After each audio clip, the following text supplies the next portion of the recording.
Bonjour, cette capsule a pour but de donner plus de précision sur la démarche à suivre pour la neutralisation acido-basique. Alors, on veut neutraliser un pH 4 par un pH 9. Comment procéder? Alors, on se rappelle la petite formule des ions H+, 10 à la moins pH, et des ions H-, 10 à la moins 14 moins pH. Donc, un pH de 4, ça a donc 10 à la moins 4 mol par litre d'ion H+, et d'ion OH-, 10 à la moins 10 mol par litre. Normalement, si on voudrait neutraliser un pH 4, on prendrait un pH 10 et voici pourquoi. Dans un pH 10, les ions H+, qui sont de 10 à la moins 10, et les ions OH-, 10 à la moins 4. Alors, on peut voir que les ions H+, du pH 10 fonctionnent avec les ions OH- du pH 4, puis c'est la même chose pour OH- et H+ ici. Donc, c'est ce qui fait que quand on la concentration du... je me suis mal vu.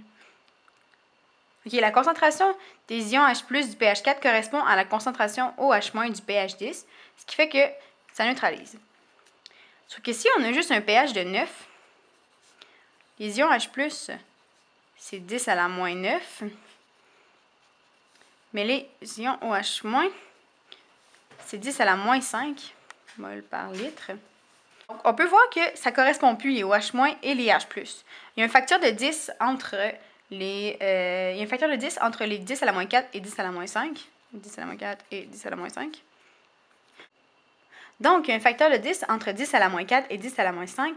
C'est pourquoi le pH 9 doit avoir un volume 10 fois plus grand que le pH 4 si on veut le neutraliser.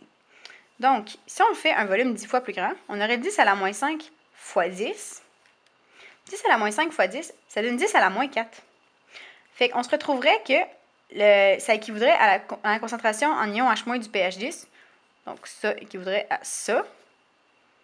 Puis, ce qui équivaut également à la concentration en ion H+ avec du pH 4. C'est ça qui évolue. Donc, on pourrait neutraliser un pH 4 par un pH de 9 si le pH 9 aurait 10 litres, par exemple, si le pH 4 en aurait seulement 1.